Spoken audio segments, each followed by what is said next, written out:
கஸ்டமரும் உங்ககிட்ட இந்த மாதிரி நார்மல் ட்ரெஸ்க்கு பதிலாக டிஃப்ரெண்ட்டாக ஏதாவது கஸ்டமைஸ் பண்ணி கொடுங்க அப்படின்னு சொல்லி கேட்டாங்கன்னா கண்டிப்பாக இந்த மெத்தடை ட்ரை பண்ணி பாருங்க. நானும் இதை ஃபினிஷ் பண்ணிட்டு இது அவுட்லுக் எப்படி வந்திருக்குன்னு சொல்லிட்டு உங்ககிட்ட கண்டிப்பாக ஷேர் பண்ணுறேன்.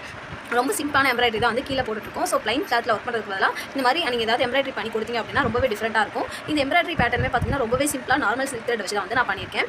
ஸோ பாருங்கள், ரொம்பவே சிம்பிளான பேட்டர்னில் பண்ண எம்ப்ராய்டரி ஒர்க் தான் இது. வந்து சில்க் த்ரெட்டில் ஒரு இந்த மாதிரி ரவுண்ட் லைனுக்கு சென்டரில் இந்த மாதிரி லைனாக கொடுத்துட்டு சென்டரில் பார்த்தீங்கன்னா ஒரு பேர்ல் பீட் வச்சிருக்கேன். அவ்வளோதான், இதுதான் எம்ப்ராய்டரியோட பேட்டர்ன்.